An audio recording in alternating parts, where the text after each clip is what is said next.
नमस्कार दोस्तों, स्वागत है आपका हमारे चैनल टेल्स बाय यशु पर। यहाँ पर आपको मिलेंगी रोचक और सस्पेंसफुल कहानियाँ। अगर आपको यहाँ पर हमारी कहानियाँ पसंद आती हैं तो कृपया करके आप हमारी वीडियोस को लाइक करें, इसको अपने दोस्तों को साथ शेयर करें और साथ के साथ अपना कमेंट करना ना भूलें। अगर आप इस चैनल पर नए हैं तो कृपया करके इसे सब्सक्राइब भी करें। आपका ज़्यादा समय न लेते हुए चलो आज की कहानी को शुरू करते हैं। पिछले एपिसोड में हम सब ने सुना था कि यहाँ पर अब भाग्यश्री अब वहाँ पर अनंता से पूछती है कि अब हम इस नेत्रा को कैसे खत्म करेंगे। अब उसकी इस बात को सुनकर अब वहाँ पर डॉक्टर अनंता कहती है कि हम इसे खत्म तो कर देंगे, लेकिन हाँ उसके लिए हमें उस केमिकल की ज़रूरत होगी जो केमिकल हमारे गुरुदेव ने बनाया था, और उसी केमिकल को पाने के लिए तो उनकी जान भी ले ली गई थी। और ये बात मुझे काफ़ी वक्त के बाद पता चली थी। अब ये सुनते ही भाग्यश्री भी कहती है कि तो फिर मैडम वो केमिकल कहाँ पर छुपा कर रखा होगा आपके गुरुदेव ने। इस बात पर अब यहाँ पर कविन अनंता कहती है मुझे तो इसका कोई भी आइडिया नहीं है कि वो आखिर कहाँ है।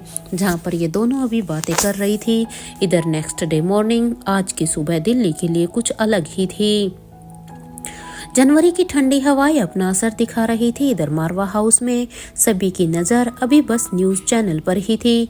न्यूज़ देखकर तो यहाँ पर अब पंकज मारवा कहते हैं माँ ये क्या हो गया, क्योंकि किंग के कहे अनुसार यहाँ पर मारवा हाउस को एक बहुत ही बड़ा सदमा लगने वाला था। इवन लगने वाला क्या, क्योंकि लग चुका था। सभी न्यूज़ चैनल पर ही यहाँ पर सिर्फ और सिर्फ मारवा कंपनीज की बातें हो रही थी, जिसे देखकर यहाँ पर पंकज के तो हाथ पैर फूले हुए थे। अब यहाँ पर पंकज अपनी माँ से कहता है माँ देखो हमारे तो सारे ही शेयर के प्राइजेस अब अचानक से ही कम हो गए हैं। अब मारवा कंपनीज का क्या होगा। अगर इसी तरह से ही ये सारे शेयर प्राइस अगर कम होते चले गए तो फिर तो हमारी कंपनी को कोई बचा ही नहीं पाएगा। पंकज की इस बात को सुनकर अब सुहासिनी मारवा कहती है इस कंपनी को बचाना ही होगा, क्योंकि ये तुम्हारे पापा की मेहनत से खड़ी हुई थी। अरे अब ये कंपनी ही सब कुछ है, क्योंकि मारवा कंपनी इंडिया की बेस्ट कंपनी में इवन नंबर 1 कंपनी थी। लेकिन अगर इसके ऐसे ही शेयर गिरते चले गए तो फिर तो ये सच में बहुत ही पीछे चली जाएगी। अरे तुम्हारे पापा की तो बरसों की मेहनत थी, साथ के साथ इसमें रोहित की भी तो कितनी ही मेहनत थी, क्योंकि रोहित ने अपने बलबूते पर इस कंपनी को नंबर 1 कंपनी बनाया था। ये कंपनी इन्वेस्टर के साथ हमारे लिए बहुत ही ज़रूरी है इसे बचाना। इसलिए कंपनी के जितने भी इन्वेस्टर हैं उन सभी के साथ अभी के अभी मीटिंग करो और उन्हें यकीन दिलाओ कि रोहित के बिना भी हम इस कंपनी को अच्छी तरह से संभाल सकते हैं। क्योंकि हो ना हो रोहित के जाने की वजह से ही ये सब कुछ हो रहा होगा। अरे उस गुलेरिया परिवार की वजह से ये सब कुछ हो रहा है। अगर वो करण गुलेरिया रोहित के साथ ऐसा कुछ भी नहीं करते तो आज यहाँ पर हमारी कंपनी का भी ये हाल नहीं होता। एक तो हमने अपने जवान पोते को खो दिया और अब ऊपर से मेरे पति की बनी बनाई ये कंपनी, ये भी हमारे हाथ से अब तो मुझे जाते हुई दिख रही है। इसलिए अभी बस हमारे पास एक यही मौका है। हमें अभी के अभी इन्वेस्टर को ही विश्वास दिलाना होगा कि अब वो हमें हमारे साथ इस मुश्किल समय में ऐसा ना करे, क्योंकि रोहित के बिना भी इस कंपनी को संभाला जा सकता है। और हाँ, अगर हो सके तो जल्द से जल्द धनंजय को कांटेक्ट करो। धनंजय को बोलो वो जहाँ कहीं भी है वो जल्द से जल्द यहाँ पर मारवा हाउस में पहुँचे, वो दिल्ली पहुँचे, क्योंकि अब धनंजय ही है जो अब इस कंपनी को बचा सकता है। इसलिए जल्द से जल्द धनंजय को बुलाओ। बहुत हो गई है उसकी सेवा राजमहल की, क्योंकि राजमहल के लिए तो वो बहुत कुछ कर चुके हैं, लेकिन अब उसे ज़रूरत यहाँ पर है, क्योंकि अब धनंजय की ज़रूरत मारवा हाउस को है, मारवा ग्रुप ऑफ कंपनीज को है, क्योंकि धनंजय ही अब ये सब कुछ कर सकते हैं। अब वो मारवा ग्रुप ऑफ कंपनीज को आकर संभाले। अब मेरा मुंह मत देखो, जाओ जाकर जल्दी से ये दोनों के दोनों काम करो। सबसे पहले मीटिंग फिक्स करो और फिर धनंजय को बुलाओ। जो मैंने तुमसे कहा है, इससे पहले कि इन्वेस्टर अपने हाथ पीछे खींच लें, हमें उन्हें किसी न किसी भी हाल में उन्हें हमें कन्विंस करना ही होगा, क्योंकि अब इन इन्वेस्टर के अलावा हमारे पास और कोई चारा नहीं है। आज ही बोर्ड ऑफ डायरेक्टर की मीटिंग बुलाओ। अब अपनी माँ की ये बात सुनते ही अब वहाँ पर हंसराज मारवा, जो कि वहाँ पर खड़े सारी बातें अब तक सुन रहे थे, वो अब कहते हैं, ठीक है माँ, मैं आप जैसा कह रही हैं मैं वैसा ही करता हूँ। आज सुबह की खबर ने तो मारवा परिवार के लोगों के होश ही उड़ा दिए थे, क्योंकि बीती रात यहाँ पर किंग ने जो अपनी उस स्टैचू से कहा था, स्टैचू ने अब तक वो सारा काम अपना पूरा कर दिया था, क्योंकि किंग के कहे अनुसार सुहासिनी मारवा को उसका पहला झटका मिल गया था। तो वहीं दूसरी तरफ इधर गुलेरिया परिवार गुलेरिया हाउस में इस न्यूज को सुनकर तो सभी एकदम से ही हैरान थे कि आखिर रातों रात ऐसा क्या हो गया, क्योंकि रोहित की मौत को हुए तो दो हफ्ते हो चुके हैं, इवन 2 हफ्ते से ज्यादा। लेकिन अब अचानक से ऐसा क्या हो गया कि अचानक से ही यहाँ पर मारवा ग्रुप ऑफ कंपनीज के शेयर इस तरह से डाउन होते जा रहे हैं। इधर इस खबर को सुनकर अब आकाश गुलेरिया कहते हैं, मैं ये तो जानता था कि रोहित मारवा की मौत मारवाज ग्रुप ऑफ कंपनीज के लिए बहुत ही बड़ा लॉस है, क्योंकि एक रोहित में ही वो काबिलियत थी जो इस कंपनी को वो यहाँ पर ऊंचाइयों तक लेकर आए थे, और उन्हीं की वजह से ही सारे इन्वेस्टर भी इस कंपनी से जुड़ना चाहते थे। लेकिन ये लॉस इतना बड़ा होगा मुझे ये नहीं पता था। ये कहते हुए ही आकाश गुलेरिया अब अपने फ़ोन से इंपीरियल ग्रुप के अकाउंट में ईगल से लॉगिन करता है, और अब वो उस अपने ईगल के अकाउंट से वो इस इंपीरियल ग्रुप में मैसेज करता है कि मुझे मारवा ग्रुप ऑफ कंपनी के शेयर को परचेज करना है। आकाश यहाँ पर जानता था कि वो इन शेयर को आर्यन के नाम पर परचेज करेगा, क्योंकि अब आकाश की आंखें खुल चुकी थी कि अनिका ने उसके लिए क्या किया है। इसलिए वो इसी सहारे से मारवा ग्रुप ऑफ कंपनी को थोड़ा सा सहारा देना चाहता था, ताकि इन शेयर को खरीद कर वो इन्हें आर्यन के नाम करा दे, और वक्त आने के बाद आर्यन को वो इसे दे देगा, ताकि आगे चलकर फिर आर्यन मारवा ग्रुप ऑफ कंपनी को अच्छी तरह से संभाल ले। क्योंकि अगर देखा जाए तो अभी आर्यन भी बच्चा ही था, लेकिन इससे आर्यन का होल्ड मारवा कंपनीज पर जरूर रहेगा। इसलिए अब वो ज्यादा से ज्यादा शेयर अब आकाश यहाँ पर अभी के अभी खरीदना चाहता था। लेकिन आकाश गुलेरिया को यह पता था कि Marwah group of companies multi billionaire company है। अगर उसे ज़्यादा से ज़्यादा यहाँ पर शेयर खरीदने हैं तो उसे मिस्टर किंग की हेल्प इसके लिए लेनी ही होगी, क्योंकि एक वही हैं जो इस काम में आकाश की हेल्प कर सकते थे। क्योंकि इतना सारा फंड आकाश को भी तो अरेंज करना था ना, इसलिए आकाश चाहता था कि वो खुलकर मारवा ग्रुप ऑफ कंपनीज को सपोर्ट करे। लेकिन वो ये भी जानता था कि अगर वो खुलकर यहाँ पर सामने आया कि वो मारवा कंपनी को सपोर्ट कर रहा है तो ये शायद उसके लिए और उसके परिवार के लिए भी ठीक नहीं होगा।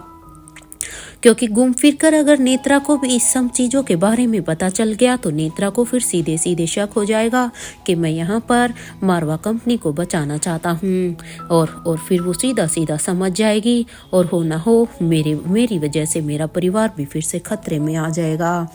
आकाश यहाँ पर अभी अपने ख्यालों में था। इधर आकाश को इस तरह से कुछ सोचता हुआ देखकर अब श्रेया कहती है, क्या हुआ है आकाश, सब ठीक तो है ना? आप इस तरह से क्या सोच रहे हो? क्योंकि आपको देखकर लग रहा है कि जैसे आप बहुत ही परेशान हो। अब श्रेया की इस बात पर अब आकाश गुलेरिया कहता है, हाँ श्रेया, मैं यहाँ नहीं था तो रोहित मारवा एक पिलर की तरह गुलेरिया ग्रुप ऑफ कंपनी के पीछे खड़ा था। तुम्हें याद है ना श्रेया, जब मेरी मौत की खबर सबके सामने आई थी तो गुलेरिया ग्रुप ऑफ कंपनीज का भी कुछ ऐसा ही हाल हो गया था। क्योंकि मेरी मौत के बाद सभी इन्वेस्टर अपना हाथ पीछे खींच रहे थे, लेकिन उस समय एक रोहित ही था जिसने सारे ही इन्वेस्टर्स को हमारे कंपनी से जोड़े रखा। वो हमारी कंपनी में एक पिलर की तरह खड़ा था, और आज जब खुद रोहित की कंपनी को मेरी ज़रूरत है तो देखो ना कैसी सिचुएशन है कि मैं कुछ कर ही नहीं पा रहा हूँ। क्योंकि सोचो ना श्रेया, अगर मैंने सामने आकर जिस तरह से रोहित पिलर बनकर खड़ा था, अगर मैं इस तरह से करने की कोशिश करूँगा तो फिर उसने हरी आँख वाले उस औरत को फिर से हम सब पर शक हो जाएगा। अब तुम ही बताओ ना श्रेया, अब इस ऐसे समय में मैं करूँ तो क्या करूँ। अब आकाश की इस बात को सुनकर अब श्रेया कहती है, मुझे पूरा यकीन है आकाश कि तुम इस प्रॉब्लम का भी सॉल्यूशन जरूर ही निकाल लोगे, तुम चिंता मत करो। अब श्रेया की ये बात सुनते ही अब आकाश एक गहरी लंबी सांस लेता है और अब वो श्रेया से कहता है, मेरे ख्याल से अभी तुम्हें अपनी डांस एकेडमी में जाना चाहिए क्योंकि स्टूडेंट वहाँ पर तुम्हारा वेट कर रहे होंगे श्रेया। अब आकाश की ये बात सुनते ही श्रेया कहती है, अरे आर यू श्योर, मुझे जाना चाहिए। अब श्रेया की इस बात पर आकाश कहता है, मैंने तुम्हें कभी भी अपना पैशन फॉलो करने से नहीं रोका है ना श्रेया, तो तुम जाओ, तुम अपना काम संभालो, यहाँ बच्चों को आज मैं संभाल लूँगा क्योंकि आज मैं घर पर ही हूँ। अब आकाश की इस बात पर श्रेया कहती है, मैंने अनिका के फ़ोन पर पता है आकाश कॉल किया था लेकिन उसका फ़ोन अभी नॉट रीचेबल आ रहा था क्योंकि मैं भी खुद एक बार अनिका से फ़ोन पर बात करना चाहती थी कि मैं जिससे शायद मैं अपना रिग्रेट थोड़ा सा कम कर सकूं। अब श्रेया की ये बात सुनते ही अब आकाश कहता है, इट्स ओके श्रेया, लेकिन तुम कॉल करती रहना, आई होप कि सब ठीक होगा, बस एक बार अनिका से किसी भी तरह से बात हो जाए। यहाँ श्रेया आकाश को अब बाय बोलकर अपनी डांस एकेडमी के लिए चली जाती है तो वहीं आकाश अभी अपने फ़ोन को ही देख रहा था क्योंकि वो यहाँ पर कोई ना कोई सॉल्यूशन निकालने की सोच रहा था। इधर पेरिस में बूढ़े किंग के पैलेस में अनिका ने रात भर में उस रिसर्च को पढ़ लिया था क्योंकि जिन डॉक्यूमेंट्स को किंग ने अनिका को दिया था अब तक अनिका किंग द्वारा की गई सारी ही रिसर्च को पढ़ चुकी थी। और उसके बाद जब वो रोहित की ब्लड रिपोर्ट को पढ़ती है तो अब उसे ये जानने में बिल्कुल भी ज़्यादा वक्त नहीं लगता कि जो रोहित के ब्लड में जो अननोन ट्रेसेस थे वो कुछ और नहीं बल्कि वो एक गोल्डन ड्रग ही है। अनिका को जिस तरह का संदेह था वो बिल्कुल सच ही निकला। अब अनिका सोचती है कि अगर ये सच दुनिया के सामने आ गया ना तो फिर तो पता नहीं कितने ही लोग रोहित की जान के दुश्मन बन जाएंगे क्योंकि इस गोल्डन ड्रग के बारे में अभी तक तो लोगों को यही लगता है कि ये ड्रग बना ही नहीं है इसलिए। लेकिन अगर किसी को भी पता चल गया कि ये ड्रग बन भी चुका है और किसी के ब्लड में भी है तब तो सच में एक बहुत ही बड़ा संकट आ जाएगा। और जो केमिकल फॉर्मूला मुझे डॉक्टर अमृता ने दिया था वो जब मिस्टर मारवा की बॉडी में जाएगा तो वो तब तक एक लंबी नींद में सो जाएंगे।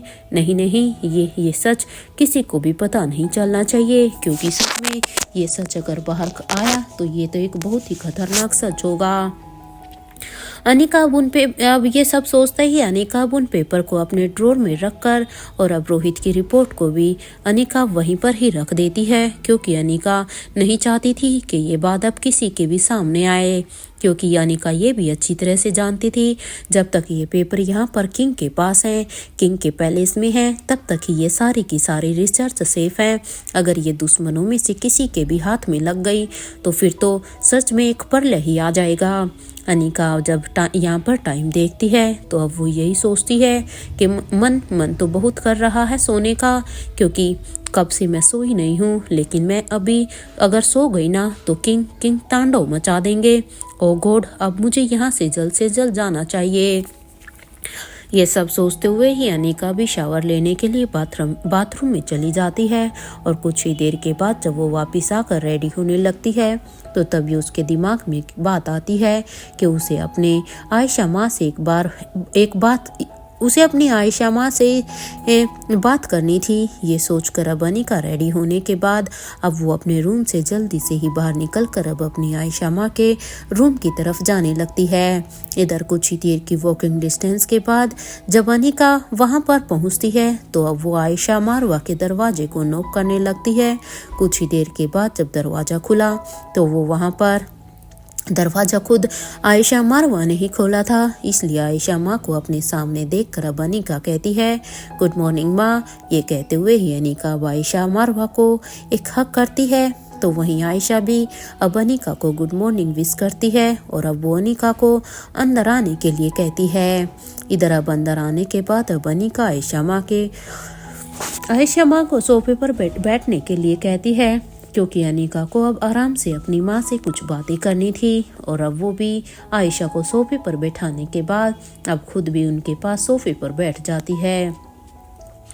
अनिका अब सोफे पर बैठने के बाद अब आयशा मारवा से कहती है, माँ आप मुझे अपना दोस्त मानती हो ना। अब यहाँ पर अनिका की इस बात को सुनकर अब आयशा मारवा कहती है, मानती नहीं हूँ, इवन तुम मेरी दोस्त हो, लेकिन आज तुम ये सवाल क्यों कर रही हो। अब अनिका की आयशा की इस बात को सुनकर अब अनिका कहती है, बस ऐसे ही, क्योंकि देखो ना हम तो हमेशा से ही फ्रेंड थे ना। अब अनिका की फिर से इस बात को सुनकर अब आयशा मारवा कहती है, हाँ है तो अनिका, तुम सही कह रही हो, तुम मेरी दोस्त ही हो, लेकिन ये आज क्या हो गया है, तुम मुझे ये सब याद क्यों दिला रही हो। आयशा की ये बात सुनते ही अब अनिका बड़ी ही हिम्मत करके कहती है, अच्छा माँ तो फिर ऐसा करते हैं, हम एक गेम खेलते हैं। क्योंकि अनिका जानती थी कि अगर वो सीधे सीधे कुछ भी कहेगी तो शायद उसकी आयशा माँ उसे उसके सवाल का जवाब न दे पाए, इसलिए वो यहाँ पर एक गेम का नाम लेती है और कहती है, हम गेम खेलते हैं, मैं आपको कुछ वर्ड दूंगी, आप मुझे अपनी लाइफ के पर्सन का नाम बताना, लेकिन हाँ ये बहुत ही स्पीड में गेम चलेगा, क्योंकि इसमें आपको सोचने का टाइम नहीं लगेगा, जो आपके मन में सडनली जो नाम सबसे पहले आए आप मुझे वो बताना। अनिका की ये बात सुनते ही आयशा मारवा अनिका के कान खींचते हुए कहती है, अच्छा तो तुम अब रिया बन गई हो, हाँ तुम मेरे साथ रैपिड फायर खेलना चाहती हो अनिका। अब आयशा मारवा की इस बात पर अब अनिका अपने कान को छुड़वाते हुए कहती है, माँ छोड़ो ना प्लीज, मेरा कान दर्द कर रहा है, अरे मेरा तो काफी मन कर रहा था खेलने का, मैं बस इसीलिए ही आई थी, लेट्स प्ले दिस गेम ना। इधर अब अनिका यहाँ पर अब नाम लेने लगती है। अब यहाँ पर अब आयशा मारवा भी हमें अपना सिर हिला देती है। अनिका कहती है, मैं जिस इंसान के बारे में नाम लेती जाऊँ आप उसे डिफाइन करना। तब अब आयशा भी हमें अपना सिर हिला देती है। अब अनिका यहाँ पर कहती है, हमदर्द। तब अब आयशा कहती है, सावित्री, क्योंकि हमदर्द के उसमें वो सावित्री का नाम लेती है, क्योंकि सावित्री आयशा मारवा की बहुत ही क्लोज थी। अब अनिका कहती है, लव। तो अब आयशा मारवा कहती है, लव धनंजय है। अब अनिका फिर से एक सवाल करती है, a person you want to meet. अब अनिका के इस सवाल को सुनकर अब आयशा मारवा कहती है, my father, but unfortunately I don't know about him. और ये कहते हुए आयशा मारवा थोड़ी सी उदास भी हो जाती है। अब अनिका यहाँ पर फिर से कहती है, ए पर्सन यू हेट। अब ये सुनते ही अब आयशा मारवा कहती है, your maternal grandfather mister Yashwant Malhotra. अब ये कहते हुए ही आयशा मारवा अब एकदम से ही खामोश हो जाती है और अब वो कहती है, अनिका मेरे ख्याल से अब इस गेम को खत्म करते हैं। आयशा मारवा की इस बात पर अब अनिका कहती है, माँ खत्म तो करते हैं, लेकिन आप मेरे नाना जी से नफरत क्यों करती है? क्योंकि अभी मैंने जो आखिरी पूछा आपसे तो उसमें आपने मेरे नाना जी का नाम लिया, तो क्या आप मुझे इसका रीजन बताएंगी? अनिका की इस बात को सुनकर अब आयशा मारवा कहती है, अनिका एक औरत खुद पर अत्याचार फिर भी बर्दाश्त कर लेती है, लेकिन जब बात उसके बच्चे पर आती है तो वो बिल्कुल भी बर्दाश्त नहीं कर सकती है। और तुम खुद भी 3 बच्चों की माँ हो तो तुम्हें ये बात अच्छी तरह से पता होगी और तुम भी ये समझ सकती हो। सोचो अगर कभी तुम्हारे बच्चों पर किसी भी तरह की नौबत आएगी तो क्या तुम बर्दाश्त कर लोगी? इस बात पर अब अनिका कहती है, हाँ माँ मैं समझ सकती हूँ, मैं सच में मैं भी तो एक माँ हूँ। या अनिका को अब अपनी आयशा माँ के आंसर पर खुशी हो रही थी। या अनिका अब अपनी आयशा माँ से कहती है, माँ मैं चलती हूँ, आज मैं फिर से वापस लंदन जा रही हूँ, रेखा मौसी के घर। ये सुनते ही अब आयशा मारवा कहती है, क्यों? मेरा मतलब है कि तुम यहीं पर ही क्यों नहीं रुक जाती हो? वैसे अनिका एक बात बताओ, क्या तुम्हारे और रोहित के बीच में कोई झगड़ा हुआ है क्या? तुम दोनों के तो कभी एक दूसरे से अलग नहीं रहते थे, तो अब ऐसी क्या बात हो गई जो तुम एक दूसरे से दूर रह रहे हो? इवन मैंने तुम दोनों को यहाँ पर नोटिस भी किया है कि तुम दोनों एक दूसरे से उखड़े रहते हो, क्योंकि तुम दोनों पहले तो कभी ऐसे नहीं रहते थे।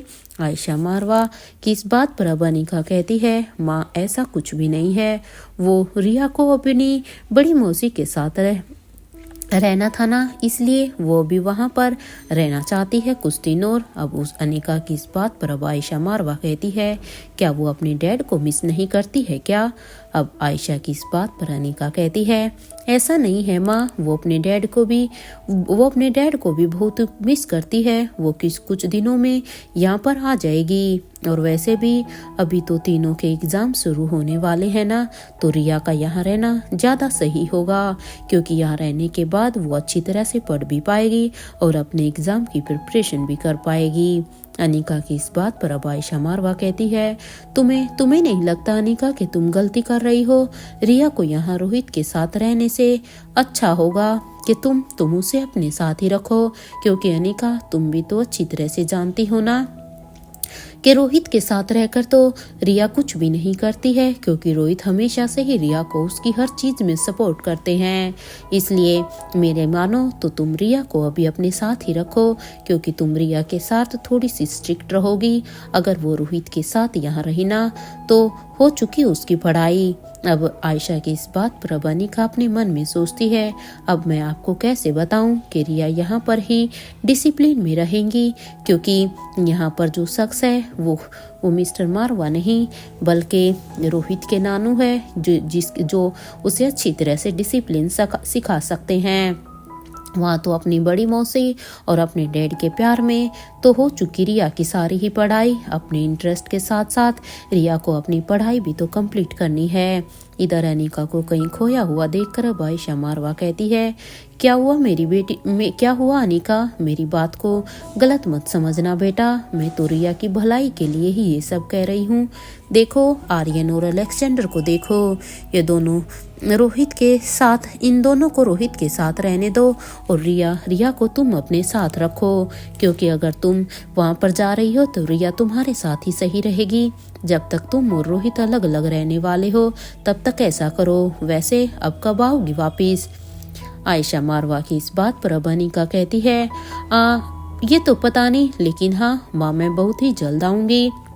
अब यहाँ पर आयशा मारवा से मिलकर अब अनिका उसके रूम से बाहर निकल कर जाने लगती है कि तभी उसे आयशा मारवा की बात याद आ जाती है कि वो यशवंत मल्होत्रा यानी कि मेरे नाना जी से नफरत क्यों करती है। ऐसा क्या किया होगा उन्होंने, क्योंकि अनिका के जहन में अभी भी यही बात घूम रही थी कि आयशा माँ। इधर अनिका अभी अपनी ही सोच में आगे बढ़ती है, तो वो अब यही सोचती है कि इस पहेली को तो अब नानी माँ ही सुलझा सकती हैं। एक वही है जो मुझे अब सब सच सच बता सकती हैं, इसलिए मुझे अब उनसे ही ये सब पूछना होगा। ये सब सोचते हुए ही अनिका सोचती है कि पहले वो आर्यन से मिल ले, इसके बाद ही वो यहाँ से जाएगी। अब इतना सोचते हुए ही अनिका अब आर्यन के रूम की तरफ जाने लगती है। इधर कुछ ही देर के वॉकिंग डिस्टेंस के बाद जब अनिका आर्यन के रूम के सामने आती है तो वो अब दरवाजे को नॉक करने लगती है। कुछ ही देर के बाद जब दरवाजा खुला तो सामने आर्यन को फाइटिंग आउटफिट में देखकर अब अनिका आर्यन की तरफ बढ़ती है और अब अनिका आर्यन को एक हक करते हुए कहती है, वाओ आर्यन, सच में तुम अपनी फाइटिंग पर कितना ध्यान रख रहे हो। I am so proud of you बेटा। लेकिन हाँ मैं भी यहाँ से जा रही हूँ आर्यन, तुम अभी अपना ध्यान रखना। और हाँ सबसे ज़्यादा तो तुम अपने काम पर ध्यान रखना, क्योंकि जितने फोकस के साथ तुम अपना काम कर रहे हो बस इसी फोकस के साथ तुम अपना काम कंटिन्यू रखना और पढ़ाई पर भी अपना ध्यान लगाना। अब अपनी मम्मा की ये बात सुनते ही अब आर्यन कहता है, मॉम अब आप कब आएंगी वापस, क्योंकि मैं आपको बहुत ही मिस करने वाला हूँ। आर्यन की इस बात पर अब अनिका कहती है, जब भी मम्मा फ्री होगी तब वो यहाँ पर दोबारा आएगी। अब आर्यन से मिलने के बाद अब अनिका सीधा ही एलिवेटर की तरफ जाने लगती है और अब वहाँ जाने के बाद अब वो टॉप फ्लोर के बटन को प्रेस कर देती है। इधर कुछ ही देर के बाद जब वो टॉप फ्लोर पर आ जाती है तो वहां पर आने के बाद अब वो दरवाजे को नॉक करने लगती है। इधर कुछ ही देर के बाद जब दरवाजा खुला तो सामने किंग की स्टैचू खड़ी हुई थी। किंग के स्टैचू को देखकर अब अनिका कहती है, किंग कहाँ पर है, मुझे उनसे कुछ बात करनी थी। अनिका की इस बात पर स्टैचू कहती है, वो तो अभी लैब में बिजी है, आपको उनसे कुछ काम था क्या? अब स्टैचू की इस बात पर अनिका कहती है, नहीं मुझे कुछ काम तो नहीं था, बस उन्हें कहना है कि मैं वापस जा रही हूँ। अब अनिका की इस बात पर स्टैचू कहती है, ओके मैं कह दूंगी। वैसे क्या आप हमारे स्पेशल गेस्ट से नहीं मिलना चाहती हैं? अब उस स्टैचू की इस बात पर अनिका कहती है, मुझे पूरा भरोसा है कि यहाँ पर उनका पूरा ही ख्याल बहुत ही अच्छी तरह से रखा जा रहा होगा और उन लोगों से मिलने का भी मेरा मूड भी नहीं है, तो इसलिए मैं भी उनसे नहीं मिलना चाहती। अच्छा तो मैं भी चलती हूँ। और ये कहते हुए ही अनिका सीधा ही टेरेस की तरफ जाने लगती है। अनिका यहाँ पर जब टेरेस की तरफ जा रही थी तो अभी भी उसके दिमाग में बहुत सी बातें चल रही थी, लेकिन अभी टेरेस में आने के बाद अब वो यहाँ पर फिर से वही आवाजें उस पंछी को बुलाने के लिए निकालने लगती है। तो इधर कुछ ही देर के बाद अब अनिका के सामने एक पंछी आ जाता है। उसके आते ही अनिका उससे कहती है, डोंट वरी, मैं अपनी आंखें बंद कर लूंगी, मेरा यकीन करो। ये कहते हुए अनिका अब अपनी आंखों को अपने प्रोमिस के अनुसार बंद कर लेती है और वो अब अपने हाथों को उस पंछी के पंजे में फंसा देती है। इधर कुछ ही देर में अब अनिका आसमान में होती है।